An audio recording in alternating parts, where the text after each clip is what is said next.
digo, daos las gracias, que sobra, porque estoy encantado, ¿no? Y porque además, como somos poquitos, pues yo creo que eso también ayuda a que sea una cosa más familiar, ¿no? Y más de comentar. No sé si sabéis que ayer Disney compró la Fox.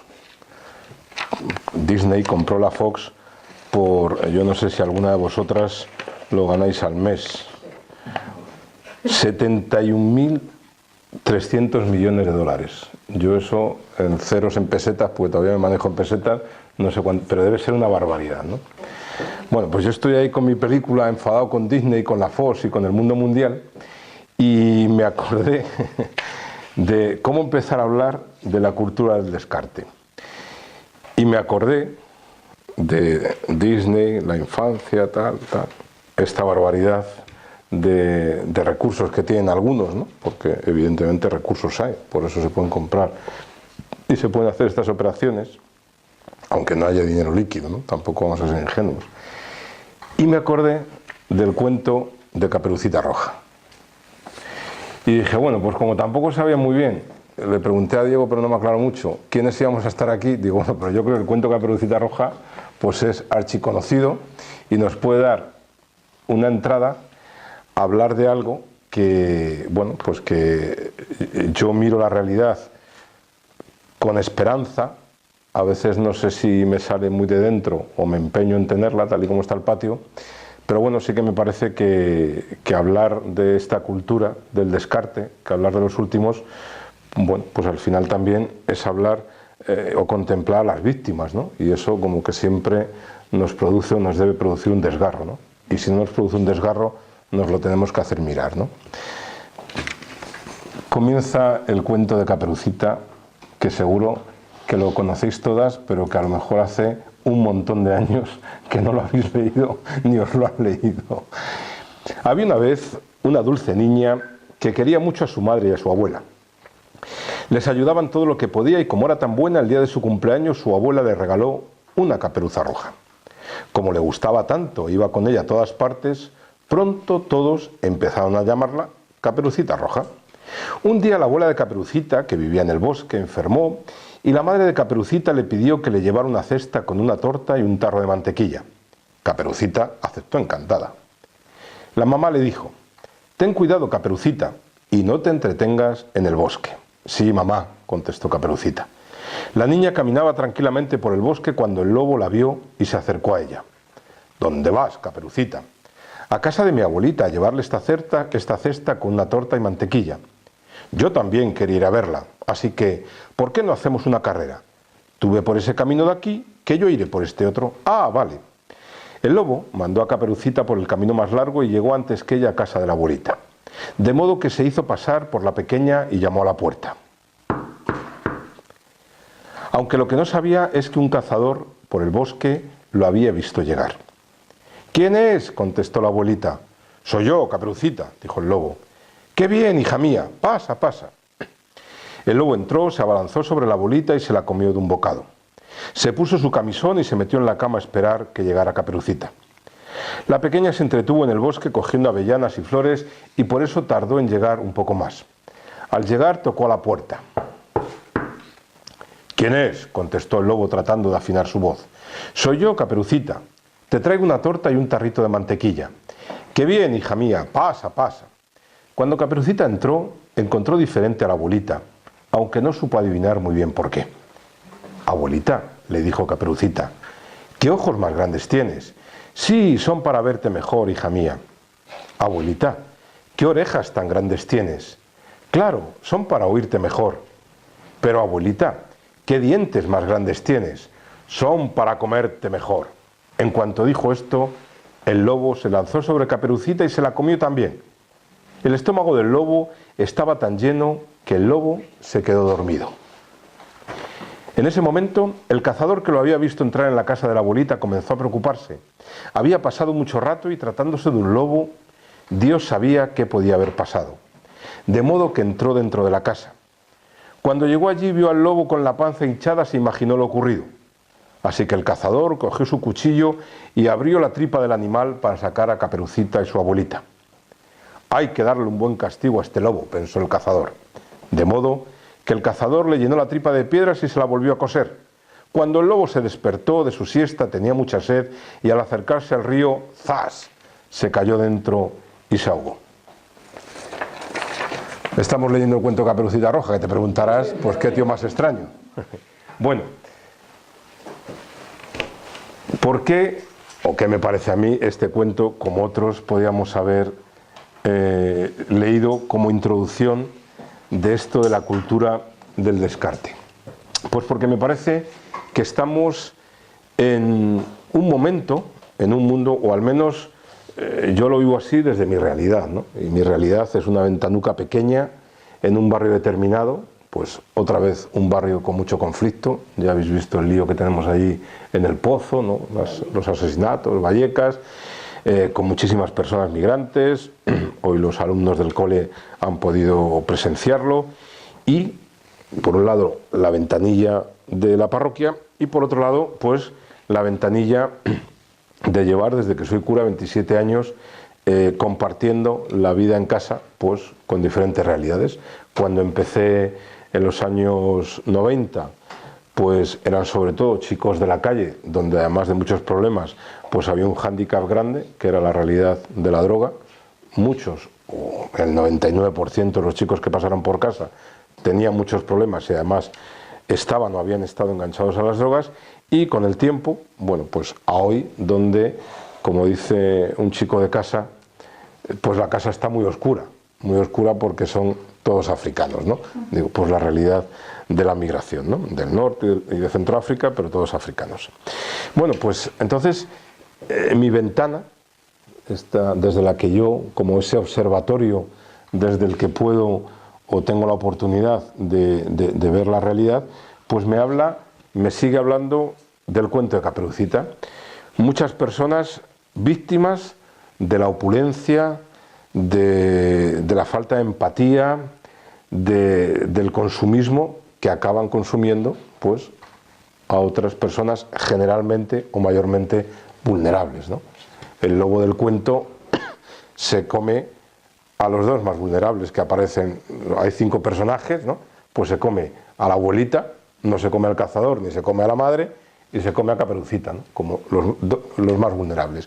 Pero es curioso cómo también el cuento de la Caperucita a mí me llamó la atención, porque me parece que nos presenta como dos personajes, y ahí yo intento un poco, si queréis, como anclar las razones para mi esperanza, ¿no? Porque yo creo que no se puede vivir sin razones para vivir, que son en esa especie, hoy con todo el problema de los rescates en el mar Mediterráneo y tal, como que está de moda una palabra que en medicina se usa hace mucho, ¿no?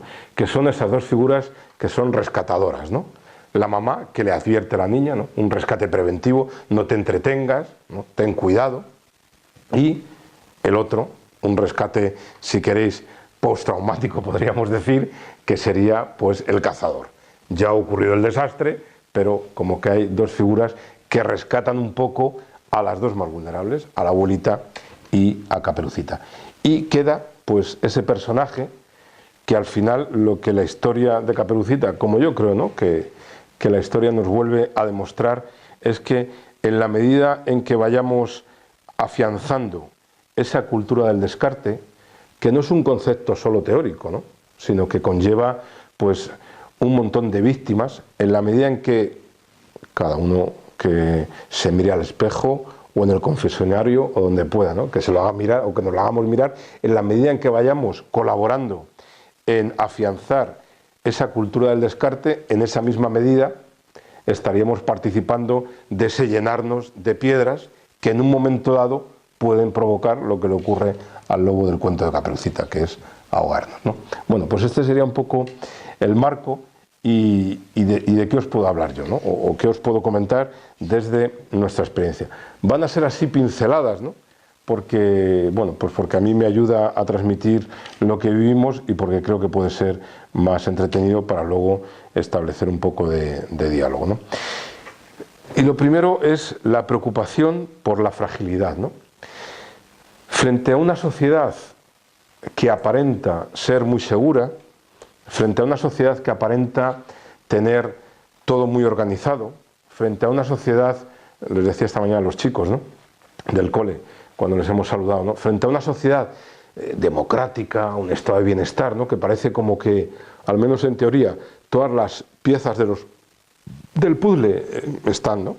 Hoy día, ¿no?, pues tú hablas con algunos prebostes de la política o de cualquiera de las administraciones acerca de la fragilidad de los servicios sociales públicos pero el estado de bienestar, y claro, como que te intimidan, porque es verdad, ¿no?, que el estado de bienestar nos habla del derecho al acceso a la vivienda, de la preocupación por la alimentación de los niños, pero luego lo cierto es que frente a esos pronunciamientos teóricos, la realidad, nos ha dicho hace poco UNICEF, una institución no sospechosa de ser perroflauta ni antinada, bueno, pues que la realidad de los niños empobrecidos en España sigue increciendo, ¿no? Con lo cual, efectivamente, funciona o existe un estado de bienestar, pero lo cierto es que luego ese bienestar ocurre en un estado democrático como en el que supuestamente vivimos, pues cosas tan atroces como, por ejemplo, la condena de esta mujer Juana, la del niño de los italianos, ¿no?, en Jaén o en Granada, ¿no?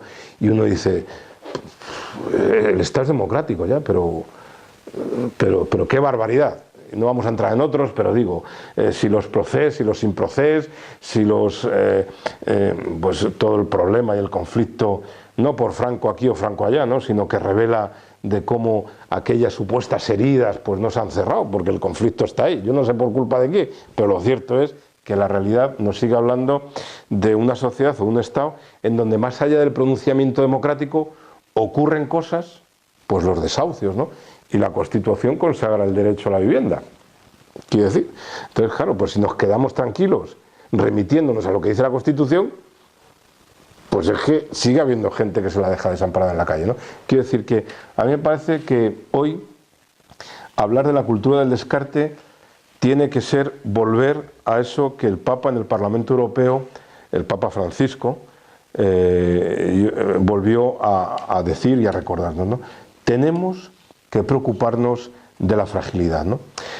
Y tenemos que preocuparnos de la fragilidad porque lo que vivimos, o al menos es mi experiencia, no solo porque lo haya dicho el Papa, que está fenomenal, pero también por la experiencia compartida, es que lo que vamos viendo es que al final la fragilidad, lo pequeño, esos descartados o esos descartables, ¿no?, y ahí pues podemos estar por diferentes razones, muchas o todas las que estamos aquí.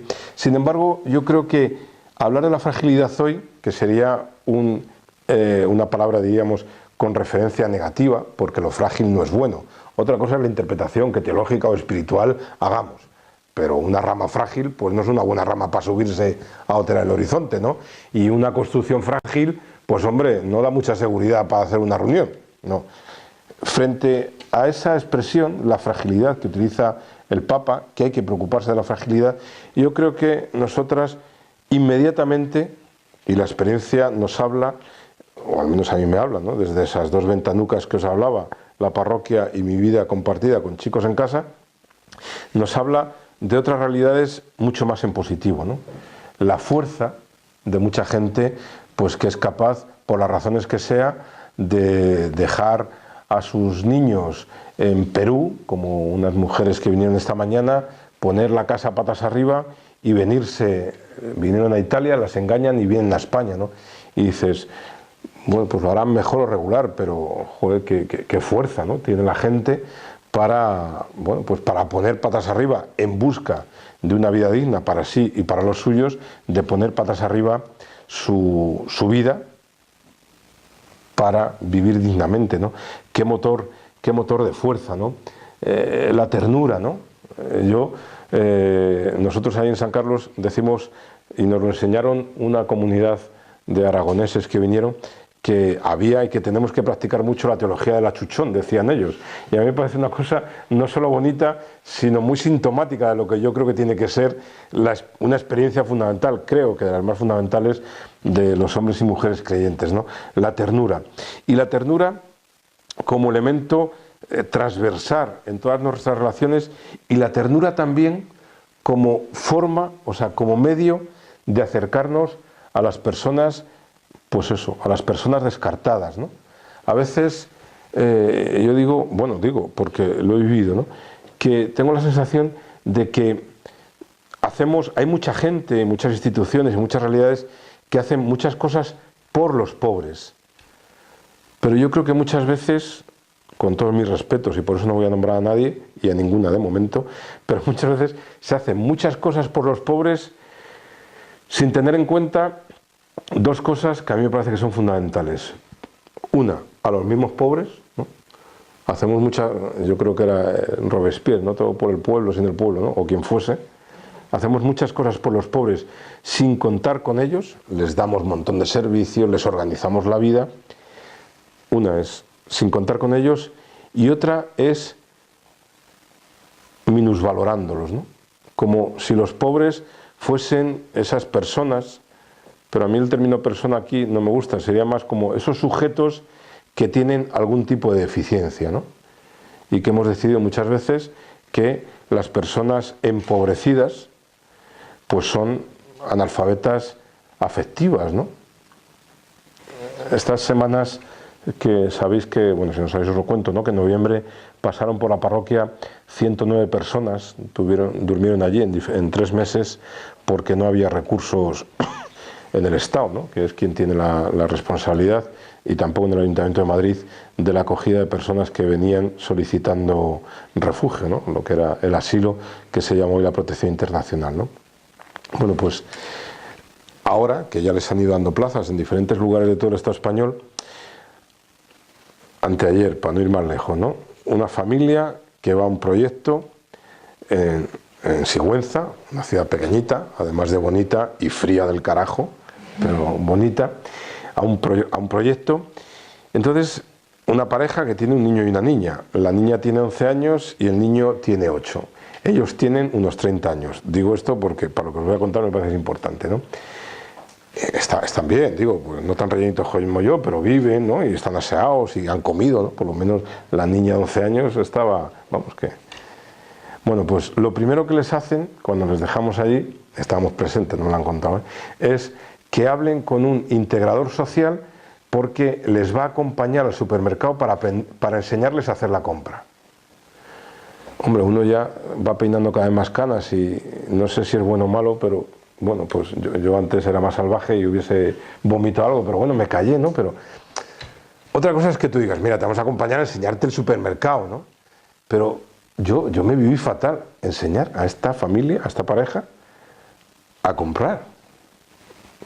Bueno, pues esas cosas que a lo mejor, si tú se lo dices, el otro se da cuenta, pero dices, jo, muchas veces, ¿cómo funcionamos, no? No, es que lo que tienes que hacer, bueno, lo que a mí me parece que tienes que hacer, bueno, yo creo que es importante la ternura como concepto y también en nuestro acercamiento a las personas en esa fragilidad. Sobre todo también porque a mí me parece que todo lo que hagamos frente a esa cultura del descarte, si queréis, como antagónico, va a ir orientado o va a propiciar la cultura, pongamos el nombre que queramos, la cultura de la fraternidad, la cultura de la inclusión, la cultura, cada una que le ponga el nombre que quiera, ¿no? Por eso me parece que es importante, frente a una cultura a veces tan deshumanizada, ¿no?, donde, bueno, pues nos tratan más como individuos que como personas, y yo creo que es fundamental la ternura, ¿no? No me quiero enredar porque soy muy de chascarrillos y no me habéis traído para que os cuente mis chascarrillos, pero sí os lo voy a contar. Mirad, yo me acuerdo un muchacho de casa, hace muchos años, que, bueno, pues un chico se había ido a un centro de rehabilitación a Málaga, yo bajo a por él. Bueno, el caso es que yo estoy ahí, el chico estaba vegetal y yo 15 días en una habitación de Málaga, solo con él. Yo además, como buen hijo andaluz, pues ya veis que no tengo demasiada dificultad para hablar, ¿no? Y claro, este pobre vegetal, bueno, yo a los 15 días ya decía una de dos, o me ingresan a mí por salud mental, porque a mí aquello... Bueno, el caso es que, bueno, montamos un numerito porque pedimos el alta, entonces el médico, que era un señor mayor, que era una insensatez, porque todo lo que, bueno, se podía morir en el camino. Digo, pues que es un drama, pero que... Pues que se muera en el camino, no sé, ¿no? Como que, no sé si es que a lo mejor el inhumano soy yo, pero ¿qué es lo que puede pasar?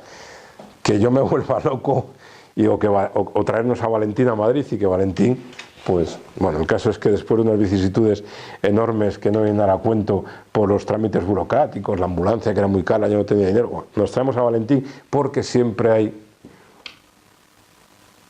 una abuelita, o sea, una mamá o un cazador, y una enfermera me dice, me imagino que habéis tenido que acompañar, ¿no?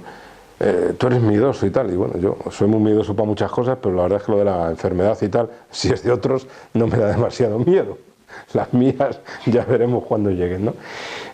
Dice, mira, es que este chico lo único le estamos poniendo es suero para que no se deshidrate, pero estábamos esperando que muriese, vamos.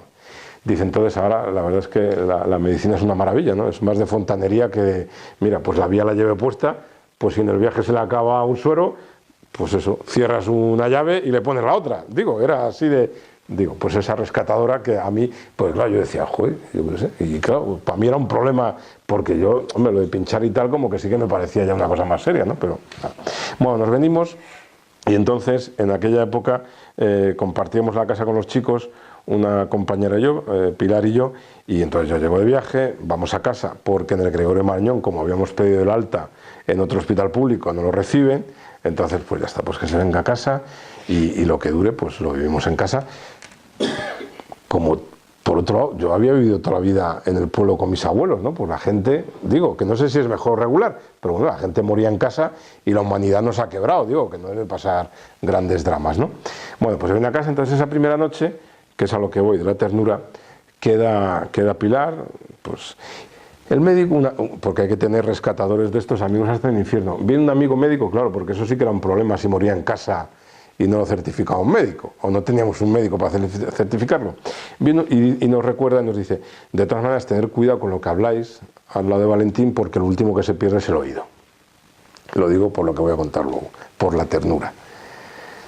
Se queda esa primera noche Pilar y a la noche siguiente, pues... Bueno, no había duda, yo había descansado una noche, Pilar se había quedado otra, era evidente, ¿no? Como que en el rol este prepotente que yo tengo, pues me tocaba a mí, ¿no? El educador, la educadora, pues el educador. Y Manolo, un chico que vivía en casa, muy amigo de Valentín, me dice que él se quiere quedar a cuidar esa noche a Valentín. Manolo era y es, porque todavía vive, yo siempre le pongo de ejemplo como... Yo creo que tenía un preservativo afectivo de la cabeza a los pies. Era un chaval pues de las famosas inclusas, de centros de menores, abandonado, de esos duros, pasó de los centros de menores, se enganchó a la cárcel, de esa gente difícil, ¿no? Que le hacías así rápidamente, bueno, pues un tío pues, fruto de su vida, ¿no? Inmediatamente yo, ¿cómo tú vas a cuidar a Valentín, no? Yo, claro, porque aquí el que sabe la película soy yo, ¿no? Entonces yo le digo a Manolo que no, que cómo te vas a cuidar, a quedar, que tú no sabes. Yo ahora lo cuento con mucha vergüenza, como ya han pasado muchos años y el pobre Valentín murió y Manolo hace años que no sé de él, pues me da menos apuro. Pero bueno, como que en ese momento me parecía que el cuidado que había que dispensar a este pobre Valentín, quien esperábamos que falleciese, no lo podía. Uno de ellos, ¿no? ¿Cómo lo va a dispensar? Para eso estamos la gente que nos hemos formado. Joder, yo era cura encima, ¿no? Pues yo qué sé, había dedicado un montón de tiempo a prepararme, incluso seguro que habría hecho cursos de psicología, de todas esas cosas, que ya gracias a Dios he olvidado, pero en aquel momento para mí eso como que era un elemento de autoridad enorme, ¿no? Pero bueno, pues Manolo dice que no, que yo quiero cuidarle, que era muy colega y tal. Y bueno, pues Pilar, que hay pues siempre una mujer, tiene mucha más lucidez que yo, me dijo, bueno, ¿y por qué no? Pues ¿qué puede pasar? Pues efectivamente, ¿qué puede pasar? Pues que se muera, si es que es lo que estábamos esperando, digo, que no estábamos esperando otra cosa. Y no había otra cosa que hacer, ¿no?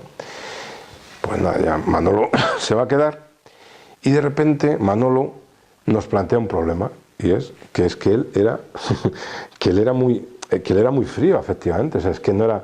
Pues claro, durante ese día, pues cuando pasamos por ahí por la habitación, ¿qué pasa, Valen? Claro. Y entonces Manolo me dice, Javi, pero es que yo, por lo que me pasó a mí 15 días en el hospital y por eso dijimos de traerle.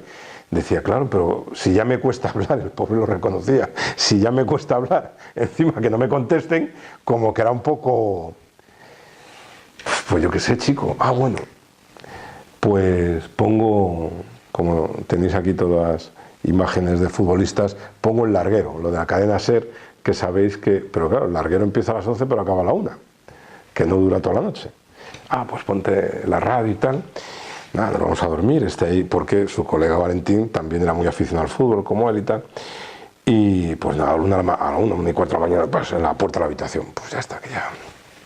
¿Qué ha pasado? Que es que se acabó el larguero, la madre que me parió, claro, yo qué sé, se acabó el larguero. Y entonces, este tío frío que yo había prejuiciado que no tenía capacidades para cuidar a Valentín, dice, pero puedo hacer una cosa. Valentín estaba suscrito a la revista esa National Geographic, que es lo más, muy bonita y todo lo que queramos, pero es lo más incómodo para leer. Generalmente es papel satinado, en negro y con letra blanca amarilla, y para leer por la noche los que vemos mal. Bueno, a mí me parece, digo, muy bonita, pero para la lectura los que la editan no la deben leer, ¿no? Bueno, no tienen problema. Pues como Valentín era aficionado, pues estuvo hasta las 7 de la mañana, toda la noche, Manolo, leyéndoles. Digo hasta las 7 porque ya me llamó que creía que estaba muriendo y efectivamente falleció esa madrugada, toda la noche leyéndole revistas del National Geographic, porque era lo que le gustaba a su colega, ¿no? El aficionado al National Geographic era Valentín el que murió, ¿no? Quiero decir, este para mí es como un ejemplo tan evidente de la necesidad que tenemos y de la ternura que surge muchas veces de esas personas a las que hemos descartado porque no saben, porque no están preparadas, porque tú eres de ellos.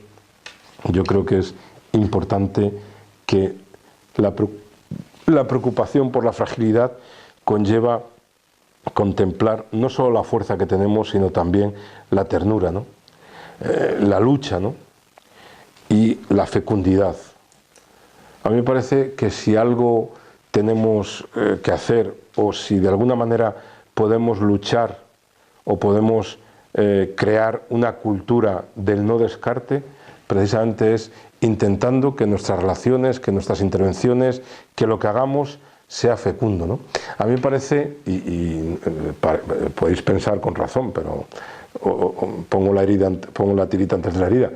No vengo a venderos ninguna moto de la parroquia de San Carlos Borromeo, ni a que os hagáis feligreses, ni nada, pero bueno, yo os cuento mi experiencia, ¿no? Creo que si algo me parece que tiene, o que yo valoro como algo genuinamente evangélico en esta línea del Evangelio que el Papa Francisco no ha inaugurado, pero yo creo que después de muchos años en la Iglesia ha vuelto a refrescar o a poner sobre la mesa, precisamente es la fecundidad. Esto es, que las personas empobrecidas seamos capaces de acompañarnos para que ellos mismos sean los que generen esas redes de cuidados, ¿no?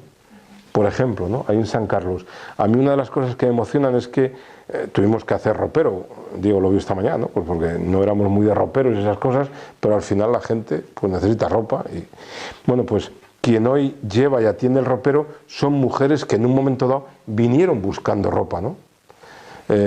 Muchos chavales que en un momento dado estuvieron presos, tuvieron problemas con las drogas, hoy se ocupan de otros chavales que pueden tener esos mismos problemas, ¿no? A mí me parece, o yo desde ahí leo la necesidad de crear relaciones y de crear estructuras que sean fecundas, ¿no? Porque al final las personas vamos a pasar, ¿no? Y yo creo que frente a esas culturas del descarte, que hoy pueden estar más pronunciadas, pero que ni es una cosa nueva, ni me temo que tal y como va el mundo sea una cultura en inmediata o rápida desaparición, pues me parece que tenemos que ser capaces de crear ese tejido de fecundidad, ¿no? De ocupación y preocupación de los unos por los otros, intentando también que sea una ocupación y una preocupación lo más simétrica posible, ¿no? Quiero decir, que seamos capaces de romper esos nosotros y vosotros, esos yo y ellos, ¿no? O sea, por lo que os decía antes, ¿no?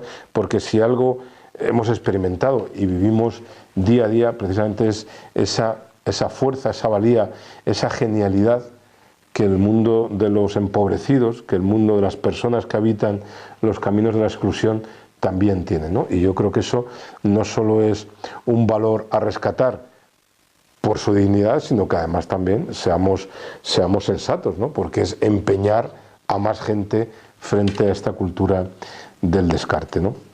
En una sociedad, además, en donde yo creo, fijaros, que cada vez hay más personas que habitan esos caminos del descarte y que nos quieren hacer creer, o al menos eso pienso yo, nos quieren hacer creer como que son accidentes, ¿no? Entonces, igual que en el siglo XVIII, XIX, pues la revolución industrial, la revolución de las primeras tecnologías, como que abocó a mucha población pues a situaciones laborales y vitales. Acordemos esas imágenes tremendas, ¿no? de las novelas, pero que al final reflejaban la realidad, aquellas novelas de Víctor Hugo, ¿no? Los Miserables y tal.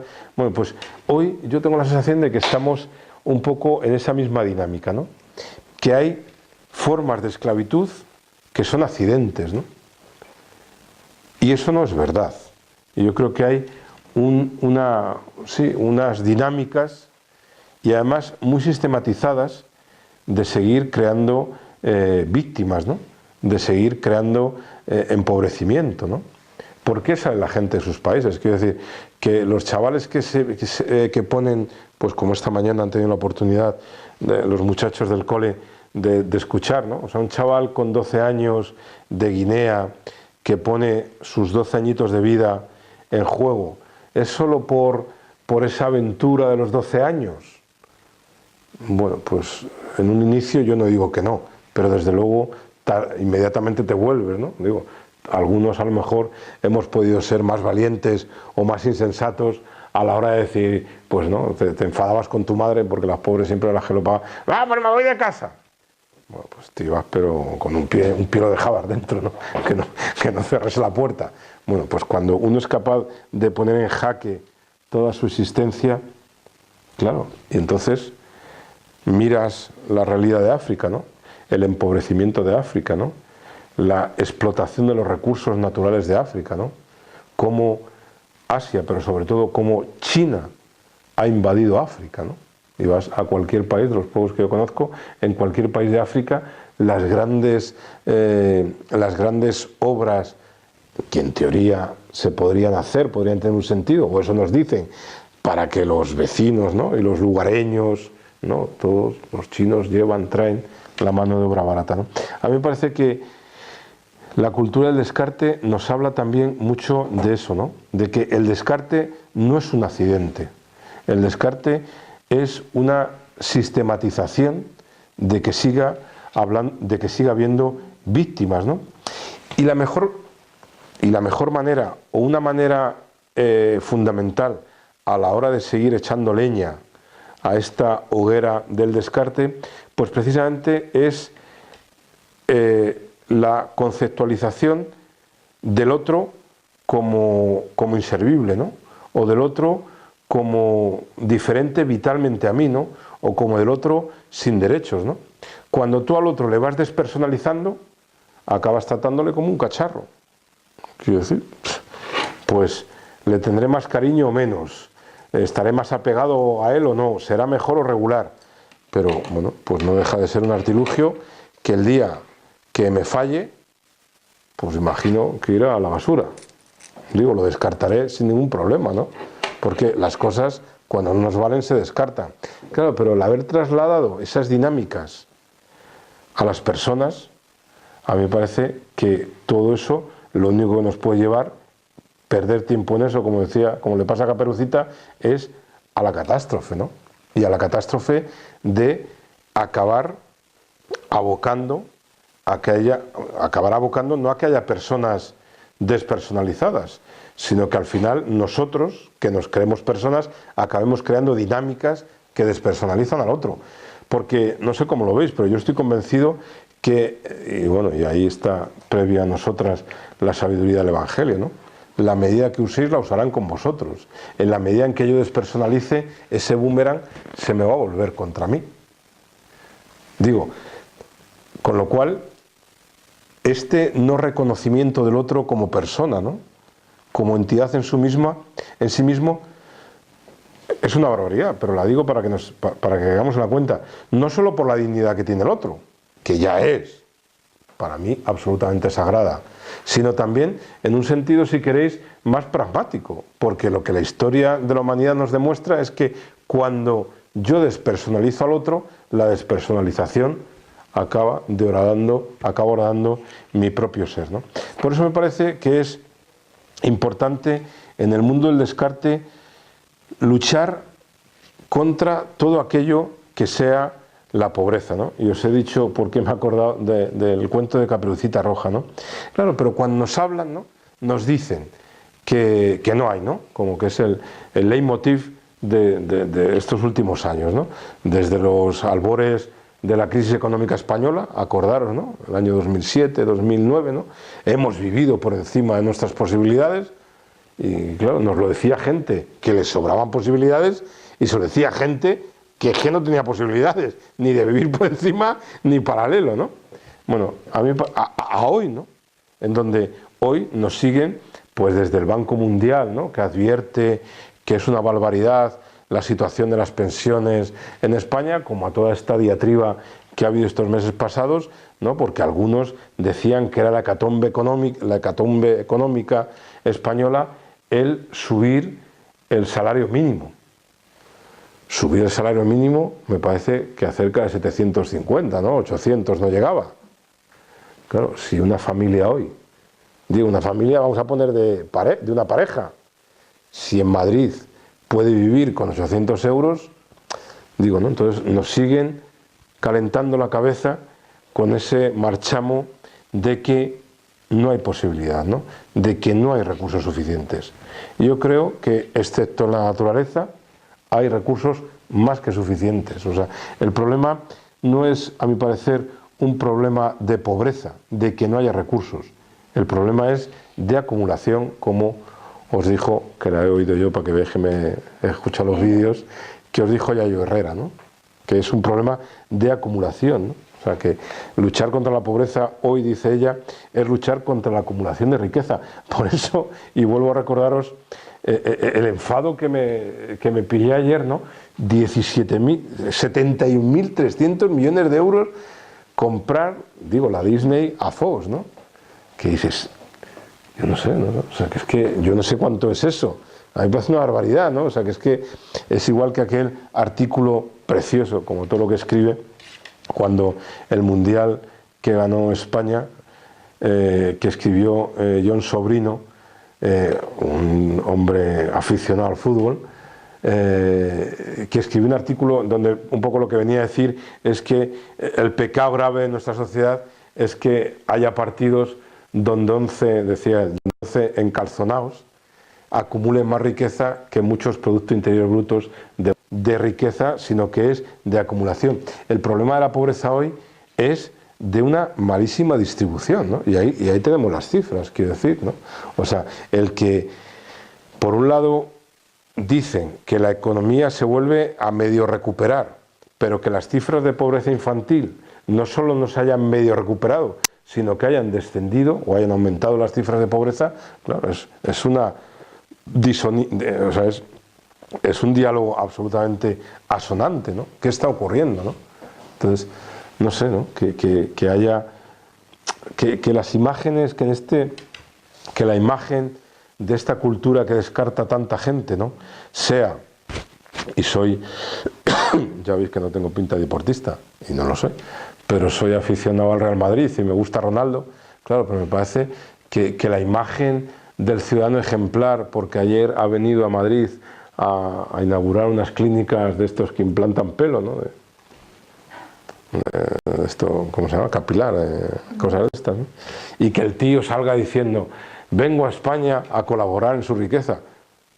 Canalla, haber pagado los impuestos que has estado defraudando y no vengas a ayudarnos, ¿no?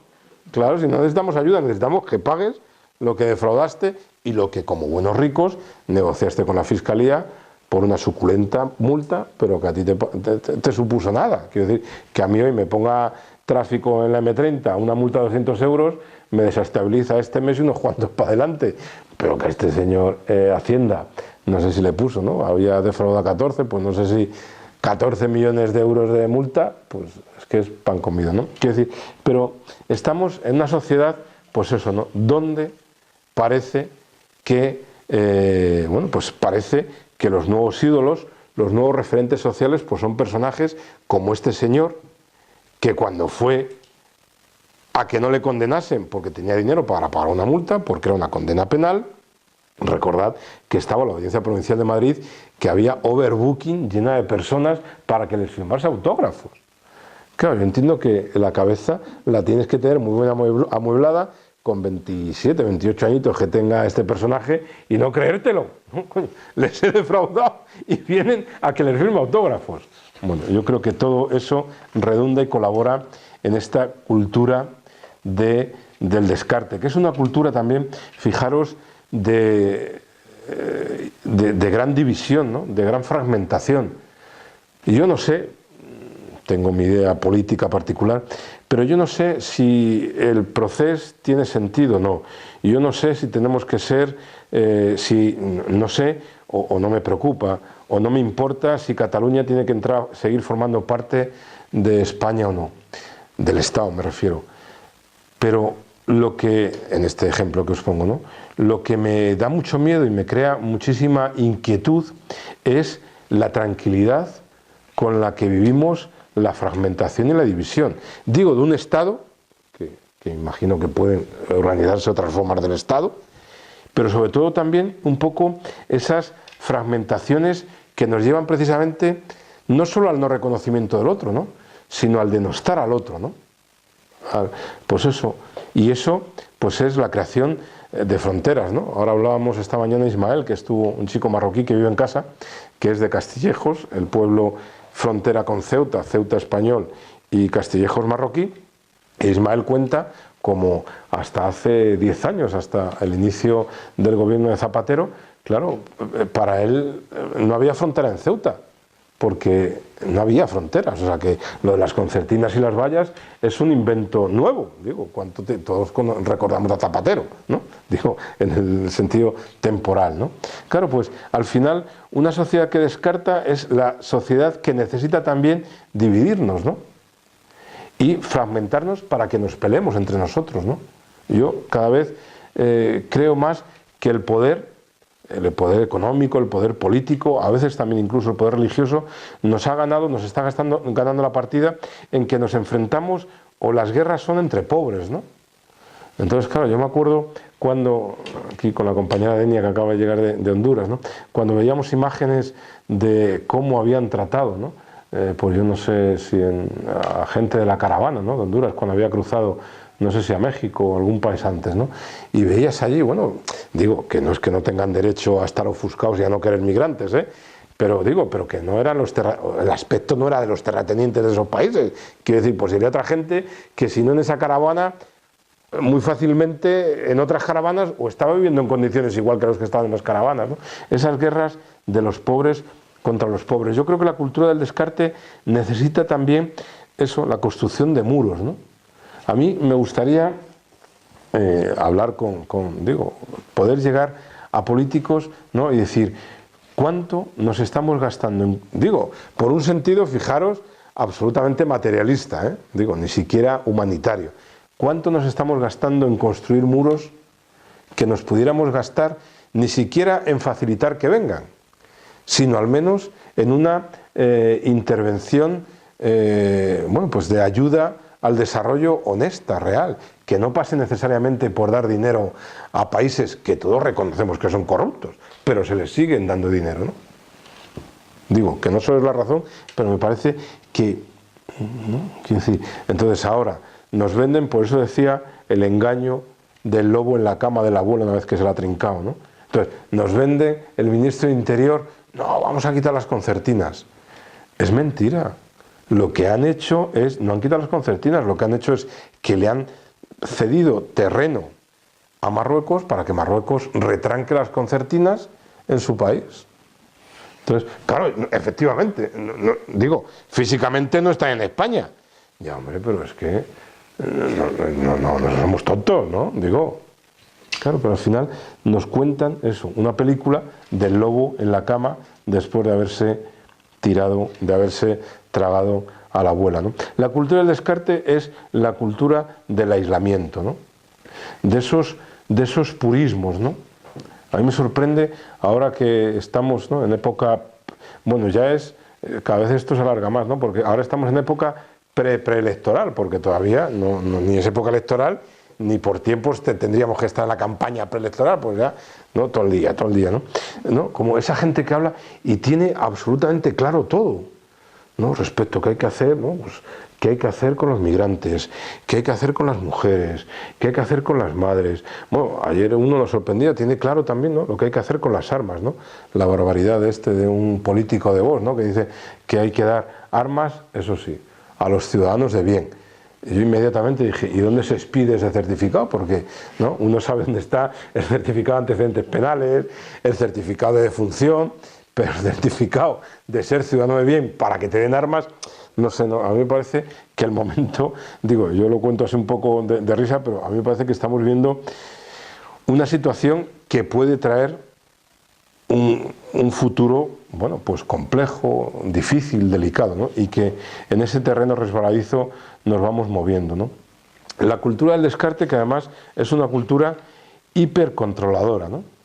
Pero fijaros, yo creo que no es una cultura hipercontroladora del espacio, quiero decir que con estas máquinas del demonio saben absolutamente dónde estamos inmediatamente, sino que, y bueno, entre paréntesis, y si tenéis la suerte, digo, la oportunidad de escuchar, yo hace poco en un juicio que estuve por unas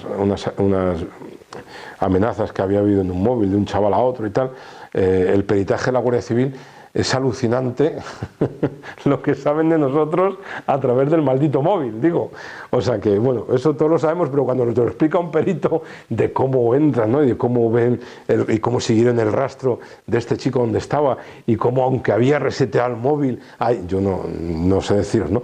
Pero hay unas cosas que, bueno, una cosa flipante, ¿no? Quiero decir, la cultura del descarte no solo tiene un hipercontrol espacial, saben dónde estamos, ¿no? Las calles cada vez más inhóspitas, la teoría, ¿no? La ideología del miedo, de la sospecha del otro, sino también yo creo que la cultura del descarte tiene un control, es una cultura muy tiránica respecto al tiempo, ¿no? El control de los tiempos, ¿no? Yo mis hermanas con mis sobrinos, no sé, o se me ha pasado muy rápido, bueno, es verdad que la vida se te pasa rapidísima, ¿no? Pero a lo mejor se me ha pasado demasiado rápido, no, pero los niños ahora, yo recuerdo que los niños nos aburríamos, no sé, ¿no? Digo yo, ¿no? Ahora un niño no se puede aburrir, y un niño tiene que, ¿no? Eso, mis hermanas, ¿no? Y van a clase, y luego a inglés, y luego a judo, porque como está la cosa muy mal, para que sepan defenderse, y luego a baile, y luego a que hagan gimnasia, y luego metemos lo de la catequesis, porque como somos apostólicos, católicos, apostólicos romanos, está... No sé, yo solo de oír a mucha gente me agobia, ¿no? Digo, bueno, pues yo imagino que nos aburríamos y a lo mejor, digo, el aburrimiento era la ocasión, no sé, ¿no? Estamos cada vez con los tiempos mucho más controlados también, ¿no? Por un lado, cada vez necesitamos más tiempo, pero cada vez parece, nos dicen toda la gente que ha hecho análisis social y psiquiátrico y tal, vivimos sociedades donde la soledad acampa mucho más a sus anchas, ¿no? Entonces, tenemos situaciones de conocimiento mucho mayores, ¿no? Ahora, con las máquinas del demonio, pues pasa no sé qué tragedia en la otra punta del mundo, que antaño ni nos enteraríamos, hoy es bueno que tengamos esa oportunidad, pero inmediatamente ese drama da paso a otro drama o a otra frivolidad, ¿no? Somos, eso, como que yo creo que la cultura del descarte es una cultura, sí, que ha hecho también del control del tiempo algo suyo, ¿no? Y por otro lado, fijaros que las personas descartadas del mundo de la exclusión cada vez necesitan más tiempo para sobrevivir. Mira, yo no sé si conocéis, pero uno se pone o intenta acompañar a una familia que sea solicitante del REMI, se llama aquí en Madrid, ¿no? de la renta mínima de inserción. Bueno, y es alucinante, o sea, es que lo de dejar de ser pobre es un oficio. O sea, lo de dejar de ser pobre hoy es un oficio, porque son tantos trámites, es tal cúmulo de burocracia, son tantas reuniones, visitas, que es alucinante, ¿no? O sea, que es que hasta teóricamente las personas empobrecidas, que podríamos decir son las personas que tienen como mucho tiempo para el deleite, no, dejar de ser pobre hoy, abstraerte del mundo de del descarte, de esa cultura del descarte, es utilizar un montón de tiempo en sobrevivir, ¿no? Por eso estamos, yo creo que esto, bueno, pues se compadece bien con lo que os decía antes, ¿no? Esas sociedades cada vez más, yo creo que más simples, por otro lado más frívolas, esas sociedades que a mí me gusta utilizar la expresión que utilizaba, porque ya falleció, este sociólogo polaco Zuchman, ¿no? Bauman-Zuchman, ¿no? Este que habla de lo de la sociedad líquida y todo eso, ¿no? Y decía que, claro, que dice él que el problema es que él habla del Holocausto, ¿no? En un libro tremendo, pero que yo recomiendo, que es Modernidad y Holocausto, ¿no? Él habla del Holocausto y dice, claro, el problema es que a lo mejor estamos llegando a contemplar el Holocausto, hoy sería contemplar el mundo de la exclusión, el mundo de los descartados, el mundo de las víctimas, dice él, hemos llegado a contemplar el Holocausto como un cuadro. Y el Holocausto, dice él, tiene que seguir siendo una ventana. El Holocausto tiene que ser una oportunidad para poder vislumbrar esas víctimas que hoy se siguen creando, ¿no? Porque cuando uno contempla un cuadro, te puede gustar más, menos, puede ser mejor, peor, pero bueno, pues no deja de ser, al menos en lo inmediato, una ficción. Digo, puede representar el 2 de mayo o las meninas de los bombardeos de Guernica, pero no deja de ser un cuadro, ¿no? Y dice él, y a mí esto me parece que es muy interesante, ¿no? Porque si no, lo que os decía antes de la información, ¿no? Si no, al final, la cultura del descarte lo que está provocando también es una solidaridad muy indolente, ¿no? Y yo creo que la solidaridad, con esto no estoy haciendo una llamada a estar fastidiados, ¿no? Eso que a veces nos han contado, no, que es que aquí venimos a sufrir, no, pero sí que una solidaridad que nos gaste, ¿no? Una solidaridad de manos manchadas, ¿no? Una solidaridad que nos duela, no digo físicamente, pero al menos sí en las entrañas de nuestra vida, ¿no? Porque si no, pues entramos en esa cultura del descarte, que es la cultura también de la delegación, ¿no? En donde al final, pues imagino que de ámbitos escolares que os puede ocurrir a veces, ¿no?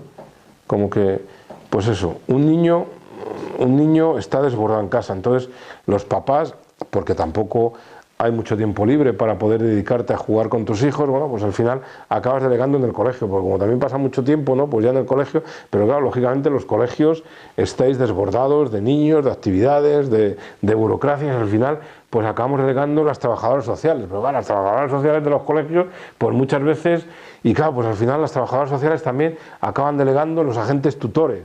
Y los agentes tutores, pues bueno, pues van de guay porque vienen sin uniforme a veces, pero bueno, al final no es más que, digo, la fuerza del agente tutor no deja de ser un representante de una fuerza extrínseca, una fuerza, no digo violentadora, ¿no?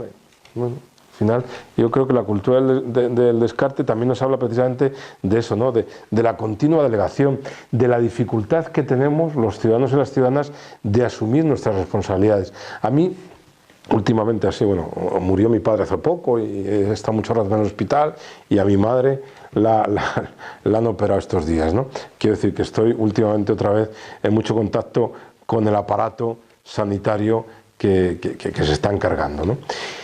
Es verdad, y yo lo afirmo, ¿no?, que la mejor sanidad que teníamos, y que decían, ¿no?, pues está siendo un desastre. O sea, citas larguísimas.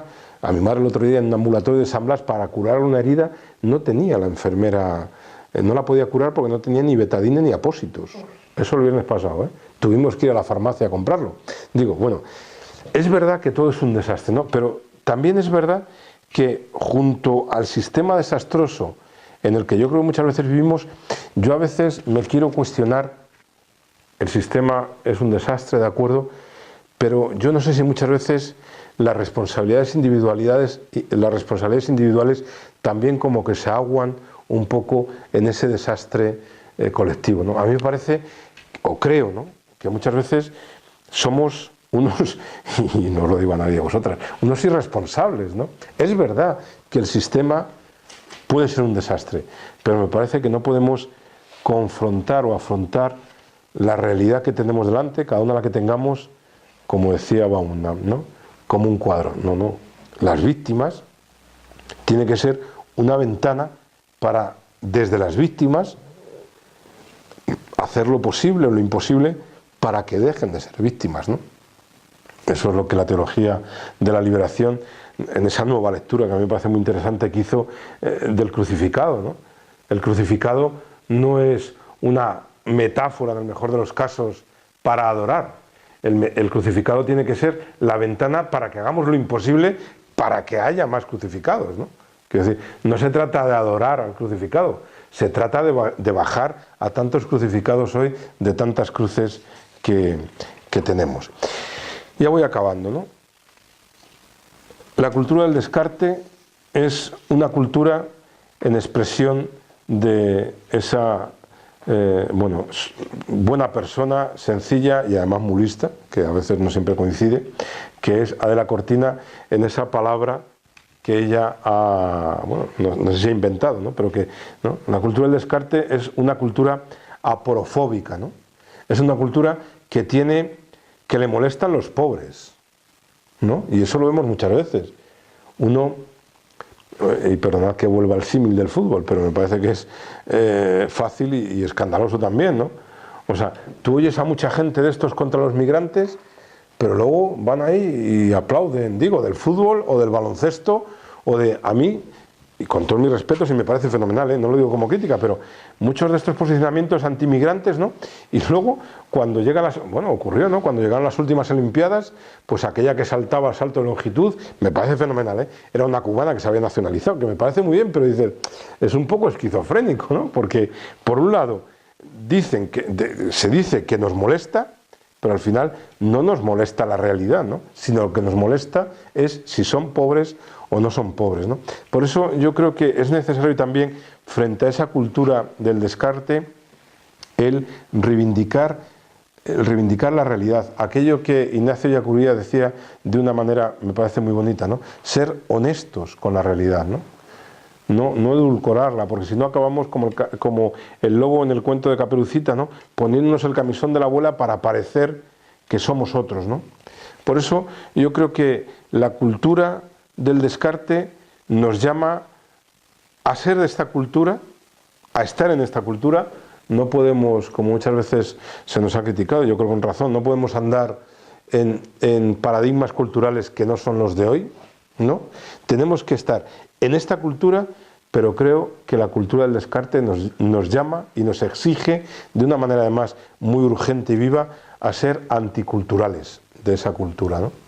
O sea, me parece que luchar contra lo peor de esa cultura del descarte es no dejarnos embeber, no dejarnos abducir por todo lo peor que tiene precisamente ese descarte de tanta gente, sin olvidar, y acabo haciendo una referencia a lo que creo que es un horizonte nuestro, ¿no? Como creyentes también, y es que no podemos olvidar que Jesús durante toda su vida fue un judío marginal.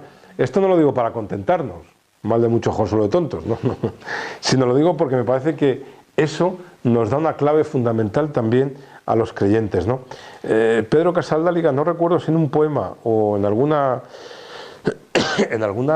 narración o en algún escrito, no me acuerdo, pero, y creo que es Pedro Casaldáliga, sino que me perdone por endilgarle, pero me parece que sí, que él decía, ¿no?, que había que tener mucho cuidado como con quién pasamos mucho tiempo, ¿no? Si pasamos mucho tiempo con los integrados de este mundo, si pasamos mucho tiempo o si nuestras relaciones habituales son pues la gente que está bien, la gente que vive desahogadamente, la gente satisfecha, la gente feliz, o por el contrario, formamos parte y ocupamos también y ocupan nuestra vida también todos aquellos que hoy, como el mismo Jesús, viven la marginación. Empecé citando al Papa, y no por esnovismo, sino porque me parece que, bueno, pues que creo que es un hombre que ha abierto ventanas. A lo mejor algunos ya hay ventanas que tendríamos que hacer boquetes más grandes, pero bueno, pues el que se haya abierto ventana con los años que llevamos. Y yo creo que es importante. Pero a mí hay dos claves, o una clave que aborda en la exhortación de la alegría del Evangelio, que me parece muy fundamental, ¿no? Y es que la crisis actual, esa cultura del descarte, pivota, no sé si como causa o consecuencia, no lo tengo muy claro, pivota de un capitalismo salvaje, ¿no? Llamemos capitalismo a lo que he estado diciendo antes, ¿no? Del no empoderamiento del mundo de las víctimas, del rechazo del otro, de la despersonalización, ¿no? A mí me preocupa muchas veces últimamente, pues eso, ¿no? En algunos, no porque sean candidatos, ¿no? Sino porque, bueno, pero también porque al final van a tener una responsabilidad que no tenemos los demás. Digo que por mucho que lleguemos a YouTube con la grabación, claro, pero pues nuestra responsabilidad se puede quedar ahí, en unos cuantos amigos, ¿no?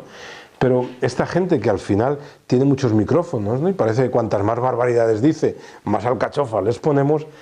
Yo creo que es importante volver a esto que nos decía ese texto, que me parece que es muy revolucionario, ¿no? La exhortación de la alegría del Evangelio, ¿no? Que efectivamente esta cultura del descarte, habla él, es el resultado de ese capitalismo salvaje, ¿no? Y es el tener beneficio a cualquier precio, ¿no? A mí me parece que esto es importante. Sobre todo, fijaros, porque, y lo habla la exhortación, lógicamente mucho mejor que yo, ese beneficio de este sistema capitalista, de esta cultura del descarte, no solo es un beneficio económico, que ya es tremendo, ¿no? Sino que es también un beneficio en todos los aspectos de nuestra vida, ¿no? A mí me llama la atención, vas pues con chavalillos, y esta mañana lo habéis hecho, digo, está fenomenal, ¿no? Pero pues ahora los chavales, ¿no? Que están todo el rato haciéndose, bueno, chavales y ya no tan chavales, porque se llevan unos selfies, ¿no? Ese todavía no he caído, caeré. Pero a mí me llama mucha conversación de chavalillos, no, pues, ¿cuántos amigos tienes? Y yo digo, amigos, pero no, hombre, pero y no nos vemos las caras, ¿no? Como, no sé, no nos tocamos, no sabemos, no sé, ¿no? Bueno, a mí me parece que este sistema, esta cultura, nos impone eso, la lógica del beneficio a cualquier precio, ¿no? El tener más amigos, da igual la profundidad, ¿no? Y también por eso a lo mejor se ha devaluado el propio concepto de amistad o de amigo, ¿no? Pero el tener más likes o más me gusta a cualquier precio, aunque lo que uno ponga no tenga interés. Por eso también es verdad que las redes cada vez se van llenando de más basura, ¿no? O de más cosas, pues eso, que al final, si tienes más amigos porque enseñas el hombro, pues al final tienes que enseñar el hombro y lo que no es el hombro, ¿no? Porque al final es lo que te atrae amigos, ¿no? Bueno, yo creo que es importante esa intuición, ¿no? Que la cultura del descarte es una cultura que antepone sobre todo, como ha venido haciendo cualquier situación de exclusión y cualquier lógica de exclusión, antepone sobre todo el beneficio a cualquier precio, ¿no? Y yo creo que en ese sentido todas y todos estamos llamados precisamente a luchar, pues precisamente eso, ¿no? Contra esa cultura, porque es una cultura que deja en los márgenes a muchas personas, ¿no? Y creo que eso ni es de ser buen ciudadano, ni desde luego como creyentes en el Dios de Jesús lo podemos admitir ni permitir. Pues eso es todo lo que os puedo compartir. Pues muchísimas gracias.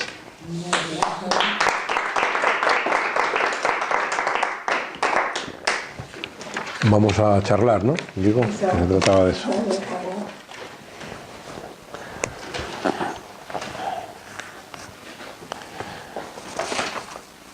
¿Cómo lo veis vosotras? O dudas o correcciones o...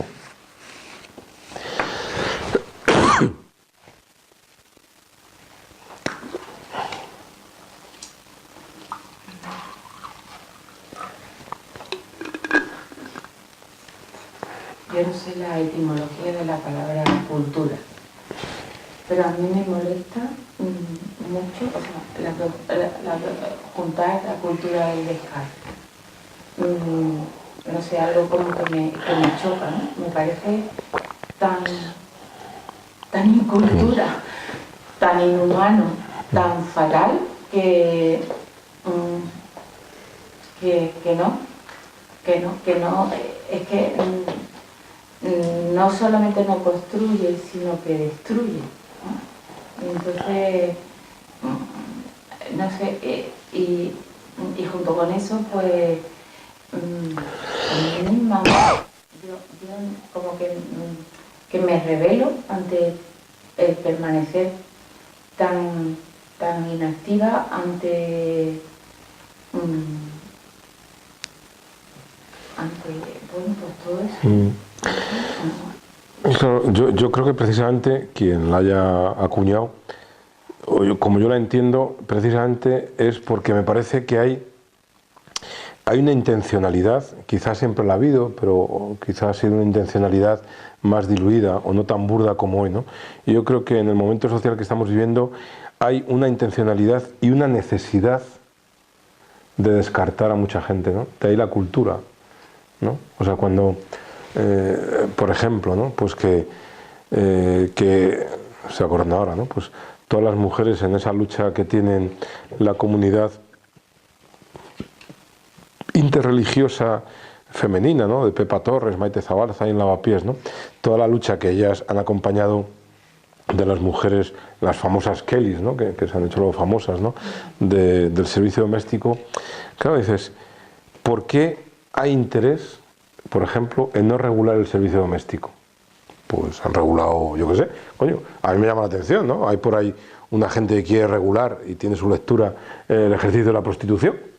Entonces nos ocupa y preocupa, y seguro que tiene su lógica también, regular el ejercicio de la prostitución, que en el 99% de los casos son mujeres tratadas y explotadas, y hay reparos, todos y un poco más, a regular el trabajo del servicio doméstico, ¿no? Bueno, claro, porque yo creo que hay todos unos intereses y que al final me parece que el momento precisamente nos habla de la complejidad, pero también nos habla de esa estructura que es ideológica, pero que también va en los hábitos, en la moralidad o inmoralidad, ¿no? De una cultura que acaba, pues eso, descartando, que acaba creando condiciones para el no reconocimiento del otro como persona, ¿no? Por eso yo creo que estamos en un momento muy delicado, ¿no? Digo, en un momento delicado y en un momento peligroso, precisamente para que esta cultura o estos tipos de cultura acaben echando raíces, ¿no? Y muchas veces, a mí me ha agradado, ¿no? Algunos chicos que decían esta mañana, dice Diego, ¿no? Claro, pues si yo entiendo la sospecha, el prejuicio, ¿no? Digo, cuando es el prejuicio, el desconocimiento, tiene una fácil solución. ¿Será posible o no, no? Pues vamos a conocer, ¿no? Pero claro, eso no conforma la cultura, conforma un desconocimiento, una ignorancia, un miedo. Pero claro, el desconocimiento que pivota sobre mi rechazo al otro o sobre mi creer que yo estoy más capacitado o que soy superior al otro, claro, pues eso yo no sé muy bien con qué se cura. Digo, o sea, es una cura muy social, muy global, ¿no? Pues imagino que en las aulas, ¿no? Claro, a mí me parece que en ese sentido la cultura del descarte, pues yo estoy de acuerdo contigo, ¿no? Como que quizá los dos términos son antagónicos, ¿no? Porque cultura siempre fue algo positivo, de crecer, que nos vinculaba, que nos relacionaba, pero bueno, pues estamos viviendo, me parece, un momento, primero, de absoluta ideologización de todo, y yo creo que las personas tenemos que tener ideología, pero la ideología no puede estar por encima de las personas. Y la hay en todos los extremos, y ahora os cuento otro chascarrillo. Y por otro lado también, digo, de ideologización, y por otro lado también o es mi sensación que comparto con vosotros, a ver cómo lo veis, como de desplome, ¿no? De que no se puede hacer nada, de que el revertir esto es imposible. Claro, y al final, cuando una sociedad se acaba acomodando al descarte, pues claro, pues se produce más descarte, ¿no? Porque si yo sobrevivo en ella... Os contaba esto de la ideologización, porque me parece muy peligroso, y lo cuento porque lo sufrí así en primera persona y me dije, Dios, que cuando vienen en noviembre, acogemos a la parroquia a estas familias, pues venían muchas vinieron de Venezuela, de El Salvador, de Colombia. Esta es cada noviembre. No, vinieron porque hubo, el noviembre pasado, no era un encuentro, era gente que había llegado a España para solicitar el asilo político, o el asilo. Entonces no había recursos, ¿no? Eso es, sí, eso es. Bueno, pues entonces, pues venían eso de El Salvador, de Venezuela, de Nicaragua, de Colombia y luego muchos georgianos. Bueno, estaban los de Venezuela y bueno, pues hay de todo, ¿no? Imagino que en las situaciones complicadas, pues digo, desde luego detesto y no me gusta Maduro, pero desde luego no me huele nada bien el Guaidó o Guidó, o como se llame, digo, ¿no? Pero claro, como tienes que ser o del Madrid o del Barça, ¿no? Digo, porque parece que el Rayo no existe, coño, tenemos el Rayito en Vallecas, ¿no? Bueno, me acuerdo que vinieron a la parroquia una gente, que está comprometida en el barrio, que han colaborado muchísimo con la parroquia, muy de extrema izquierda. Me da pena decirlo de extrema izquierda, pero eran así, y tenemos que ser honestos con lo real, ¿no? Entonces, claro, pues se pueden hablar con esta gente que había venido de Venezuela. Yo no sé si habían salido de Venezuela porque eran amigos, hombre, amigos de Maduro imagino que no, por eso habían salido. Pero si eran más adeptos, o sea, más afectos o más desafectos a Guaidó o a quien sea. Lo cierto es que habían dejado sus casas, habían, me acuerdo, una familia con 2 bebitos, ¿no? Bueno, pues llegan estos supermilitantes, ultraizquierdosos, tal, y entonces hablan, estábamos allí preparando la cena y tal, no sé qué hablaron con una de las familias de Venezuela. El caso es que vienen a mí, se dirigen a mí muy... Javier, no volvemos a pisar San Carlos mientras no se vayan los fachas de la parroquia. Claro, yo me quedé, yo me quedé flipado, ¿no? Porque, claro, y lo único que dije es, bueno, es que aquí, o sea, no pedimos la partida de bautismo para estar, no vamos a pedir si hay afiliación o desafección a unos u otros, no sé, la gente está aquí, imagino que se han venido, y bastante doloroso, digo, sin valorar, digo, sin querer a Maduro, ¿no? Y dice, claro, es que es tremendo, ¿no? Pero me parece que eso que os he dicho de risa, en una sociedad donde tienes que ser del Madrid o del Barça por decreto ley, claro, a mí me parece que anteponemos entonces lo ideológico a las personas. Yo puedo no entenderme con estas personas y puedo, como luego ocurrió, ¿no?, discrepar de ellos, de Guaidó, de Maduro y del Sun Sun Cordán. Pero en la intencionalidad del abrir la parroquia, de que durmiesen, fue ante una situación de absoluta vulnerabilidad, ¿no? De una abuelita o una caperucita a la que estaba el lobo rondando, porque llevaban en Madrid 4 días durmiendo en la calle. Bueno, me parece que en eso que tú señalabas, ¿no?, que estamos, sí, quizá esta cultura del descarte lo que hace precisamente es atomizar mucho los posicionamientos, ¿no? Entonces, eso, y como además ahora ya todo es diverso, ¿no? Antes éramos del PSOE o del PP, ahora somos del PSOE, del PP, o de Vox, o de Ciudadanos, o de Podemos, ¿no? Digo, yo no sé si hay más partidos y si hay que ser de unos u otros o de ninguno, al margen de lo que uno vote o no vote, ¿no? Pero como que hay un empeño en cosificarnos, ¿no?, que a mí me parece que es muy peligroso, porque precisamente creo que eso antepone lo ideológico, con todo lo importante que es tener ideología, a la persona, ¿no?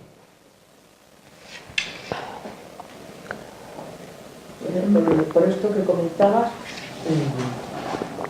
yo creo que lo peor de la cultura, o sea, de este momento, de esta realidad, es que clasificamos a las personas sin entrar en contacto con ellos. Porque yo veo que realmente luego, si la persona la tratas, se te caen muchísimos de todos esos prejuicios. Y de tal manera que luego esa persona llega a formar parte, incluso yo te diría, hablo del tema de migración, ¿no? En el tema de personas que están sirviendo en las casas, muchísimas, ¿no? Hoy la mayoría de las personas que están prestando servicio en las familias son inmigrantes. Y luego hay casos en que no están bien tratadas, pero yo te diría que el 95% están agradecidas, están valoradas, están tratadas y diríamos, pues, creo que en el ámbito en que yo me muevo, pues justamente pagadas o satisfactoriamente pagadas, ¿no? Entonces, claro, esa cultura del descarte yo creo que es verdad ideológicamente en una sociedad polarizada, pero en una sociedad necesitada no la comparto. Claro. No la encuentro.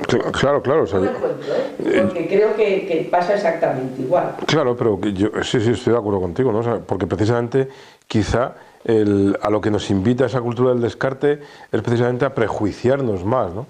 Y lo que yo creo es que al prójimo, o sea, solo llegamos a hacernos prójimos cuando somos próximos. Lo otro serán otras cosas. Quiero decir, yo puedo sentir mucha pena, mucha solidaridad, mucha estima, mucha desazón por lo que ocurre no sé dónde.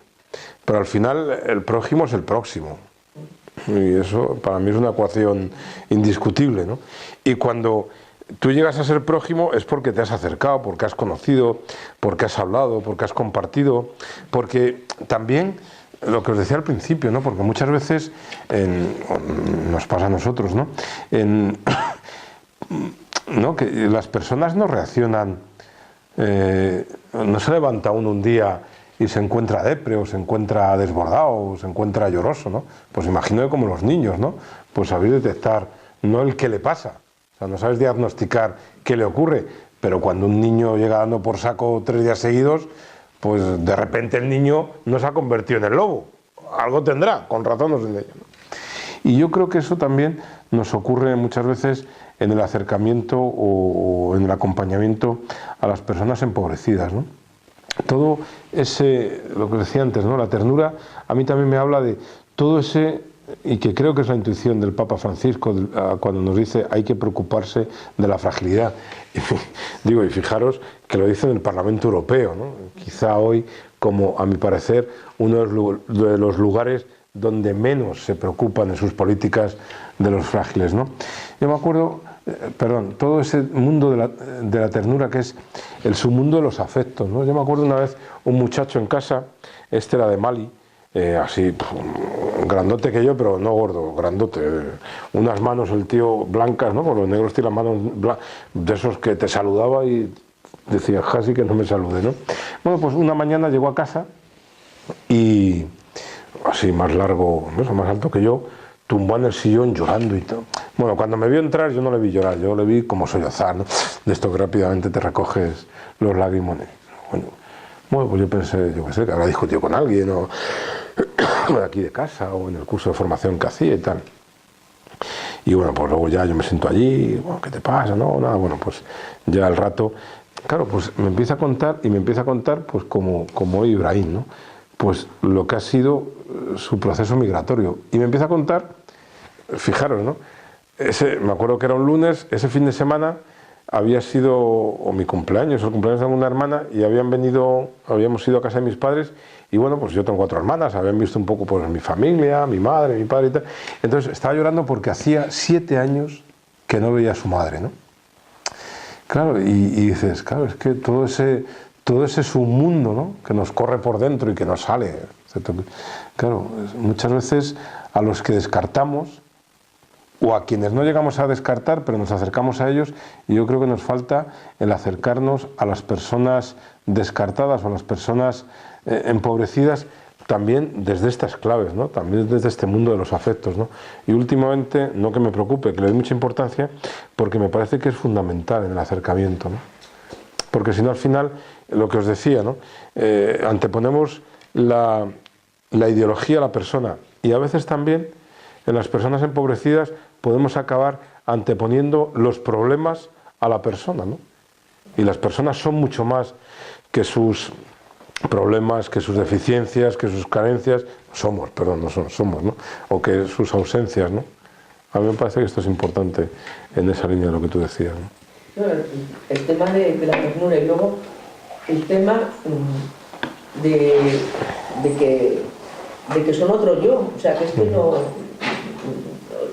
La situación personal de vulnerabilidad es verdad, pero eso no le quita toda su capacidad de dignidad y toda su necesidad de satisfacer las mismas necesidades nuestras a todos los niveles. Con lo cual, cuando le vas dando cauce para que eso llegue, la persona se recupera, absolutamente. Sí, sí.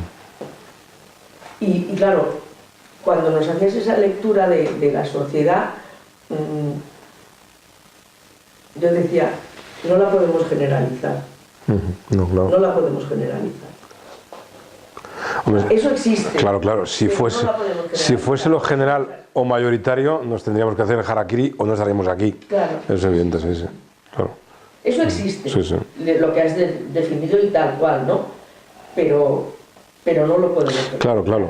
Yo ahora te escuchaba y yo decía, del pozo del tío Raimundo que yo conocí de niña y de la vida que yo conocí de niña en el pozo del tío Raimundo a lo que hoy es el pozo del tío Raimundo, dices, claro, es verdad que han tenido que pasar 5 o 6 generaciones, pero claro, es claro. tan distinto. Claro, Gracias a Dios. Sí, sí. Entonces eso impulsa a que trabajemos, a que estemos. Por eso yo decía, ¿no? O sea, que creo que los cambios son posibles, ¿no? Por eso me parece que tan perverso puede ser el apalancarnos en el descarte como el apalancarnos en esas profecías de lo peor, ¿no? Exacto. Nada puede cambiar, nada es posible, porque al final eso ¿qué te hace? Digo, te haces el harakiri espiritual, ¿no? Y te dedicas a leer libros de autoayuda y sé feliz en 6 minutos, ¿no? Digo, con todos mis respetos, pero es verdad, joder, uno entra en una librería y lo primero son estanterías llenas de libros de autoayuda y sé feliz en 3 momentos o mirando un boli, ¿no?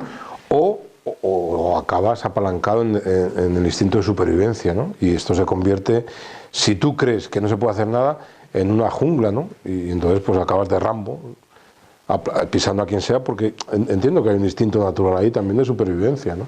Por eso a mí sí me parece, a lo mejor no digo, porque uno no se encuentra siempre en el mismo nivel de optimismo, pero sí creo que, bueno, que yo creo, aquello que decía, no sé si también era Pedro Casalanega, ¿no? Como que a la rueda de este sistema se le pueden meter todavía, se le pueden romper radios, ¿no? Sí, o sea, o pues eso, vamos en un buque y hay grietas por las que podemos, son difíciles, pero bueno, si no, yo digo, seguramente que no estaríamos, no digo lo que hagamos o cómo íbamos, ni siquiera preocupados, ¿no? Señal. Lo que ocurre, también es verdad, que por responsabilidad la cultura del descarte es más conocida, ¿no? O parece que se quiere conocer más, se le da más pábulo. Y por otro lado también, bueno, pues yo creo que no podemos obviar el intentar reconocerla para intentar estar prevenidos y, como tú decías, hacerla frente, ¿no? Pero desde claves esperanzadoras, yo eso sí que lo creo, ¿no? Y sensibilizarnos cada vez más, por supuesto. Y la figura de la madre y del lobo, y del cazador, genial. O sea, yo sí creo, mira, nosotros en la parroquia, y a mí me llamaba, cuando yo llegué allí por el año 2003, digo como cura, yo la conocía desde el seminario, ¿no? Me llamaba la atención porque, joder, en una parroquia están todo el día haciendo fiestas, ¿no? Digo, no por la fiesta, que está muy bien, pero sí porque decías, joder, un barrio, pues tú lo has conocido, ¿no? Que ha sufrido tanto, en donde hablamos de madres de la comunidad que han enterrado 6 hijos, con un nivel de problemas con las drogas bestial, bueno, como muchos, pero Vallecas no, como que yo decía, bueno, incluso como que hubo un momento, recuerdo, que me lo vivía mal, ¿no? Decía, jo, esta gente, ¿no? Como que insensible, no sé, esa tontería, ¿no? Pero como que... Y al final te das cuenta de que precisamente muchas veces, no lo único, pero casi que lo único que queda un poco alentador, pues es la fiesta, ¿no? Y dije, claro, pues es que, curiosamente, ¿por qué gente muy empobrecida o comunidades muy desbaratadas o nos dan ese ejemplo de que la vida continúa y que tenemos que seguir viviéndola, disfrutándola, festejándola, ¿no? A mí eso me parece que es muy importante, ¿no? Pero es verdad que a mí al principio ahí en la parroquia me llamaba la atención, ¿no? Porque decía, joder, esta gente tan machacada, tan fastidiada y tanta fiesta, ¿no? Como que me parecía un poco contradictorio, y creo que no, ¿no? Que precisamente la fiesta, digo, como que es una expresión, bueno, pues es también trasladándolo al ámbito teológico o creyente, bueno, pues tampoco debió ser fácil la vida de Jesús, ¿no? Y toda la referencia al ágape, ¿no? Jesús, casi si arregla algo, casi todo al menos intenta arreglarlo en una comida, ¿no? Ya veis que lo de la comida para mí es importante, pero además me parece que es una clave evangélica muy interesante, ¿no? La fiesta, el encuentro, no sé, pues digo, no vamos a espiritualizarnos, ¿no? Pero, joder, estaba en las fiestas de Pascua y se va y celebra aquella última cena, ¿no? Y estaba ya todo más caliente que nada, ¿no? No sé, a mí eso sí que me parece que es una intuición del Evangelio que nos invita a mantener la esperanza, ¿no? Porque si no, al final también, ¿qué nos queda? Bastantes dramas y bastantes dolores tiene la vida. Muy bien. Yo, a diferencia de... Bueno, yo sí que creo que es verdad que no se puede generalizar, pero que la cultura del descarte ahora mismo es como muy hegemónica en la sociedad que vivimos, ¿no? Estaba muy de acuerdo en la parte del utilitarismo de todo se usa y se tira, y eso se ha trasladado también al ámbito de las personas, ¿no? Y cuando yo a una persona ya no me hace falta, pues la descarto, ¿no? Y creo que a nivel social, a nivel de las personas empobrecidas, cuando ya no hacen falta, es que las descartamos, ¿no? Eso es ahora mismo hegemónico sin ser generalizado, ¿no? Ahí yo creo que hay como foquitos que pueden mantener la esperanza de esta cultura de la fraternidad y de la ternura, pero sí que me preocupa que creo que la corriente social va por otro lado, y más por eso, por generar como un efecto centrifugador en el que cada vez más hay más gente en las periferias, ¿no? De las que habla el Papa Francisco, y no sé, lo que me genera eso es un poco más de desesperanza que el optimismo que tú no. Claro, hombre, que cada uno tendrá que gestionar sus equilibrios, ¿no? O sea, yo tampoco creo que sea el adalid, al menos en este momento, del optimismo, ¿no? O en este momento de mi vida. Pero creo que es verdad que, fijaros, yo cada vez creo más en los milagros. No los milagros que nos cuentan los evangelios, digo que es una forma de narrar una historia, ¿no? Pero sí en las capacidades que tienen muchas personas y muchas comunidades de sobreponerse, ¿no? De vivir corporativa y colectivamente y comunitariamente valores muy importantes, ¿no? No sé, a mí eso me anima, porque, bueno, pues a lo mejor no voy a ver, no podemos ver, o cuesta más atisbar la cultura de la fraternidad, ¿no? Como exponencial, ¿no? Pero sí que es verdad que frente a la cultura del descarte, yo creo que frente a ella solo podemos, bueno, pues ir viviendo esas pequeñas experiencias de resistencia, esas pequeñas experiencias de fraternidad, ¿no? Y en eso, pues la historia a todos los niveles ha sido muy sabia, ¿no? A mí me resulta muy elocuente y muy atrayente la historia de Francisco de Asís, ¿no? Pues frente a aquella institución eclesial, bueno, pues ¿no? Poderosísima, gótica, tal. Bueno, pues el tío va y delante del Papa se despelota. Digo, luego podemos entrar en si fue, no fue, cómo fue, tal. Pero bueno, lo que nos ha contado la historia fue aquello, ¿no? Dice, bueno, a mí me parece que hay gestos que son pequeños y que en sí mismo seguramente no cambiaron, ¿no? Esa estructura eclesial que él denunciaba, digo, la eclesial o la de su familia cuando dice la historia, porque esta era de familia rica, que se lía a tirar las telas preciosas de su padre por la ventana, ¿no? Pues imagino el padre, vamos, le desearía, ¿no? Claro, pero a mí me parece que esos son gestos de que se puede vivir de otra manera, ¿no? y yo, a mí al menos es lo que me da esperanza. ¿Por qué para mí, o en el ámbito en el que me muevo, allí en la comunidad, por qué Francisco es significativo? ¿Por qué es un gran revolucionario? No, yo creo que no es un gran revolucionario, y estamos viendo algunas cosillas que nos rechinan, ¿no? Pero ¿qué me parece que sí que nos ha ofrecido? Es, que ya lo dijo Juan XXIII cuando convocó el Concilio Vaticano II, es abrir las puertas, ¿no? Y que entre el aire y ya veremos, ¿no? Y que olamos a barro y que olamos a oveja, decía de los curas, y que nos manchemos, ¿no? Bueno, pues evidentemente aquel grito de la primera salida de Francisco ya Papa a Lampedusa, recordáis, en aquella barca de Bergonza, ¿no? ¿Ha solucionado el problema de la migración? No, porque está peor que estaba. Tampoco lo ha empeorado él, digo. Pero es verdad, ¿no?, que yo creo que estamos en un momento social tan complejo, y yo eso sí lo he dicho, en donde necesitamos gestos que en un momento dado nos puedan servir de referencia, ¿no? Y yo creo que eso es importante, digo, en el Papa o a nivel político, ¿no? Yo me siento muy decepcionado por Podemos, ¿no? Claro, lógicamente el 15M fue mucho más que Podemos, ¿no? Pero bueno, siempre me queda el decir, se puede parar esta sociedad y pensar que las cosas se pueden reorganizar de otra manera, ¿no? ¿Se ha conseguido? Yo creo que no. ¿Se está haciendo? Me parece, yo tengo mis sospechas de que no, pero es verdad que se pueden hacer de otra manera, porque ha habido intentos, ¿no? Porque ha habido ejemplos, ¿no? A nivel político, a nivel eclesial, a muchos niveles. Y digo, eso más en lo macro y a nivel pequeño, ¿no? Pues, joder, para mí es muy elocuente, pues eso, ¿no?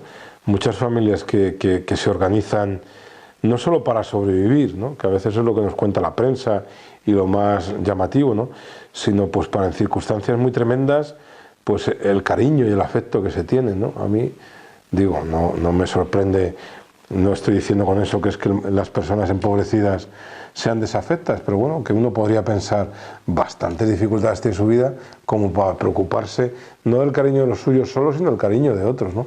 A mí en eso, por ejemplo, nosotros los jueves, bueno, lo habéis visto que habéis llegado y estamos recogiendo, ¿no? Pues antes del ropero preparamos ahí un desayuno y tal. A mí me conmueve, es una cosa pequeñita que pensamos que no, y me conmueve el cariño con el que personas que etiquetaríamos, y las etiquetas siempre son malas, ¿no?, necesitadas, con qué cariño preparan los jueves el desayuno para otros, ¿no? Digo, ¿y eso va a cambiar la situación de pobreza de esas personas? No. ¿Y eso va a hacer que la cultura sea menos del descarte? Pues no lo sé, pero eso sí que nos habla de que podemos relacionarlo de otra manera, ¿no?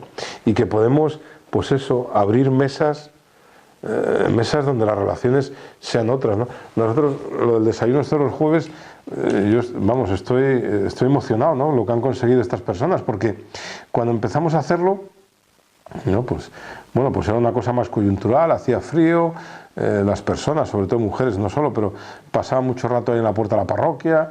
Ya sabéis que es una parroquia muy cutre, que no tenemos calefacción y tal, y no sé, como que nos da un poco de cosa, ¿no? Y dijimos, bueno, pues vamos a preparar un desayuno. Y es tremendo, ¿no?, porque nos ha revelado tantas cosas impresionantes, ¿no? La primera, la riqueza de la diversidad. Yo me acuerdo una vez una mujer de estas moritas, ¿no?, que decía, ¿quién me iba a decir a mí hace meses que iba a estar compartiendo una mesa, un desayuno con tantas nacionalidades, ¿no? La necesidad también y la oportunidad también de la seguridad, ¿no? Las personas nos mostramos tal cual somos cuando tenemos seguridad, ¿no? No os podéis imaginar en aspectos dramáticos de situaciones duras de la vida, pero también en aspectos ilusionantes, la de cosas que han surgido en torno a un café con una galleta María de la Cruz Roja, digo, que tampoco es que haya grandes viandas, ¿no? Bueno, pues porque al final las personas, cuando nos sentimos seguras, también nos expresamos más, y eso nos pasa a todos, ¿no? Yo, si no me cortáis, pues sigo hablando más, ¿no?, porque me voy sintiendo más seguro, claro, ¿no? A mí me parece que esas cosas son importantes en sí mismo para quien las protagoniza, pero también para el mundo, porque nos muestra que las cosas se pueden hacer de otra manera. Y ya acabo. Estas familias en noviembre bueno, pues por todo el trámite burocrático no conseguíamos que las escolarizasen, ¿no? Bueno, pues a través de una gente que no sé, profesores jubilados, una asociación que se llama Acción Educativa, no sé muy bien, bueno, no es una asociación, bueno, pues empiezan a venir un montón de profes, durante casi 4 meses, 40 niños tuvieron no solo sus profes, sino sus tutores individualizados, ¿no? Y se montó una escuela allí que dices, bueno, pues lógicamente esto no es mantenible, ni en sí es extrapolable a todos, pero, jolines, qué oportunidad, ¿no? Las cosas se pueden hacer de otra manera. Pues ya sabemos que si hay otra ocasión en donde haya niños en la parroquia, no puede pasar un día sin que los niños tengan atención escolar, por ejemplo, ¿no? Bueno, no sé, a mí me parece que esas cosas son o yo las considero muy importantes, ¿no? Y que creo que contribuyen directamente en que la cultura y la sociedad sea menos del descarte, ¿no? Ya que hemos puesto todo el tinte negativo en la palabra descarte, ¿no? Si nos oyesen los jugadores de brisca nos penalizarían, ¿no?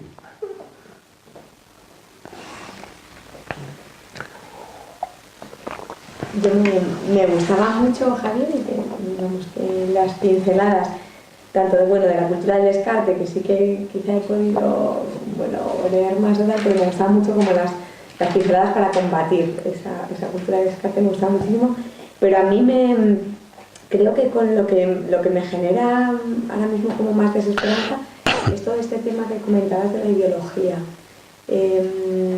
Creo que a nivel mundial pasa, pero me parece que España, como con una particularidad especial también por heridas y por una memoria no sanada, creo que estamos en un momento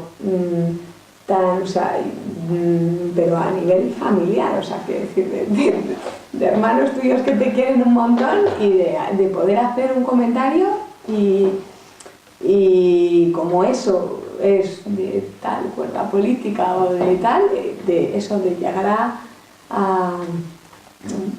como a crucificarte, ¿no? En cierto modo, ¿no? Entonces creo que eso ahora mismo me resulta muy difícil, porque también tenemos un panorama político tan polarizado, con unos extremos que ante muchas cosas, yo digo, es que hay que pronunciarse, porque ante muchas cosas, yo hay ciertas imágenes que veo a chavales de 16 años, hace nada, veía a un chaval de 16 años en la plaza de Dalí repartiendo folletos de Vox, que eran unos niños, te digo, unos niños, y tú dices, esto no puede ser, tienes que tal, pero me parece un panorama complejísimo.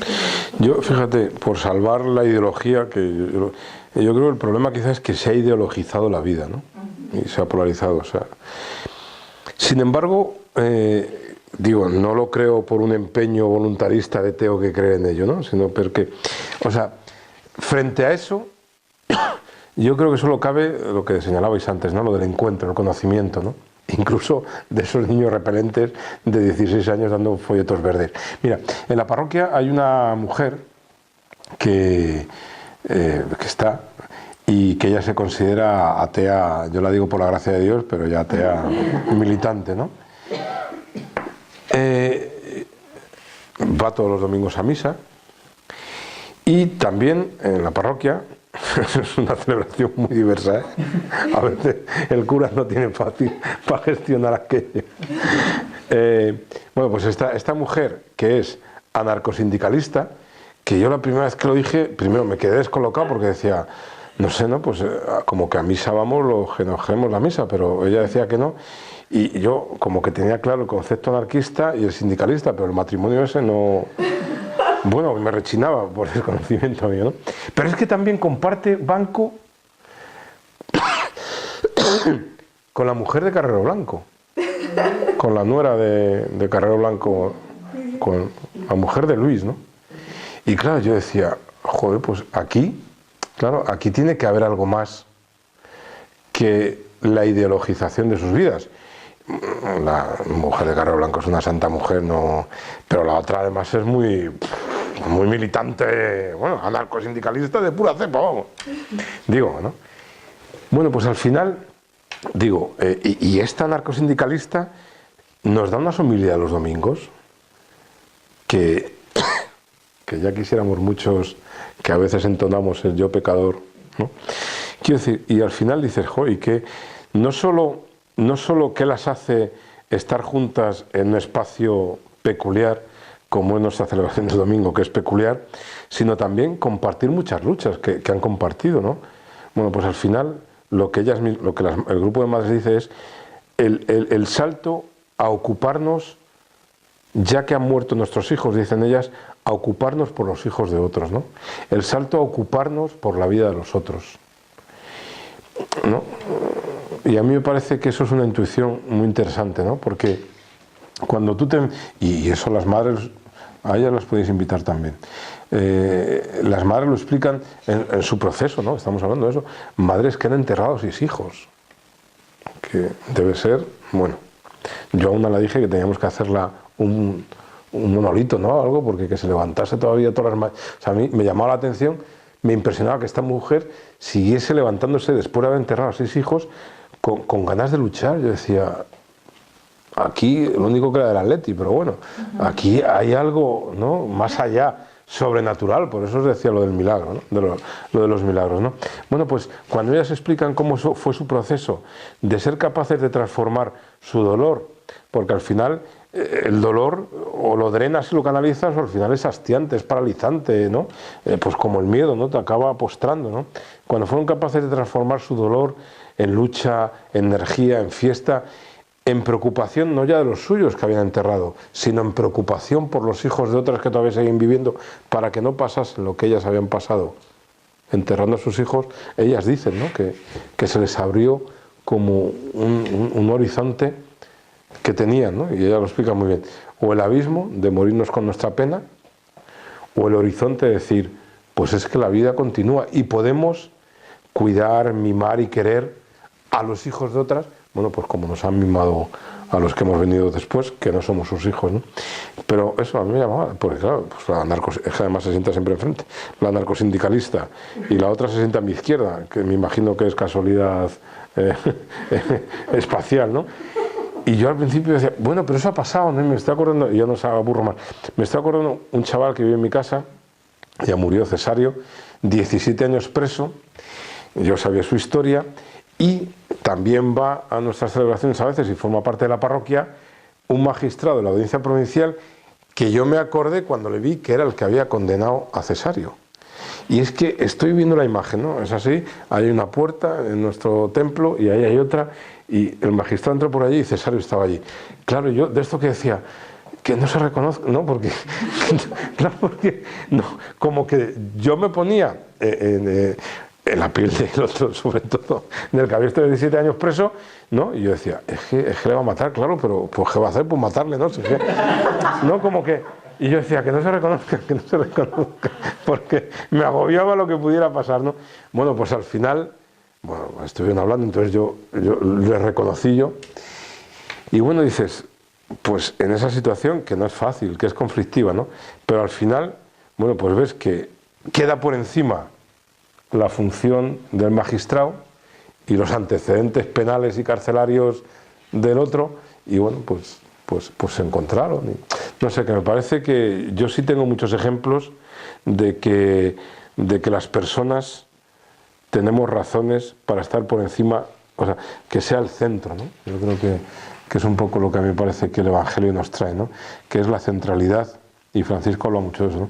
La centralidad del ser humano, ¿no? Más allá de las ideologías, más allá de las historias vitales, más allá de dificultades o aciertos, que, como dicen los gallegos, a ver los haylos, ¿no? Pero eso se puede vivir, vamos, yo por eso decía que cada vez creo más en los milagros, ¿no? Porque asistimos a ellos, ¿no? No sé, pues perdón que hago tanta referencia, pero lo tengo más fresco, ¿no? Este noviembre, ¿no? Cuando vienen esas familias, nosotros habíamos acogido a unos salvadoreños, papá, mamá, niño y niña que habían aparecido por allí. Bueno, pensamos que iba a ser una cosa anecdótica. De viernes que vienen estas familias, que vienen, pues me parece que ya 15 familias, hacía un frío del carajo. Los primeros no teníamos colchones, bueno, pues allí los primeros que preguntan, bueno, pues hay agua, vamos a hacer un caldo, ¿no? Fueron ellos, y yo dije, joder, esto, digo, que no es una heroicidad, ¿no? Pero dices, bueno, pues es señal de que podemos ocuparnos y preocuparnos todos de todos, ¿no? Cuando el centro es el otro, no mi nacionalidad, o mi ideología, o mi partido, o mi forma de concebir la vida, ¿no? Porque si eso es lo primero, desde luego no vamos juntos, ¿no? Por eso es posible, en nuestra experiencia en la parroquia, pues eso, compartir la celebración del domingo y juntarnos y darnos las manos rezando el Padre Nuestro, pues con personas ateas y con personas musulmanas, ¿no? Dices, bueno, pues desde el concepto teológico a lo mejor de lo que tiene que ser una misa, pues es un poco ateológico, hay que reconocerlo, pero desde la experiencia de gentes que nos vinculamos y que celebramos la vida, pues bueno, no es que os lo cuente, es que es posible porque asistimos a ello, ¿no?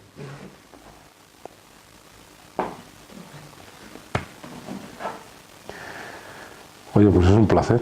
Muchísimas gracias. A vosotras. Muchas gracias.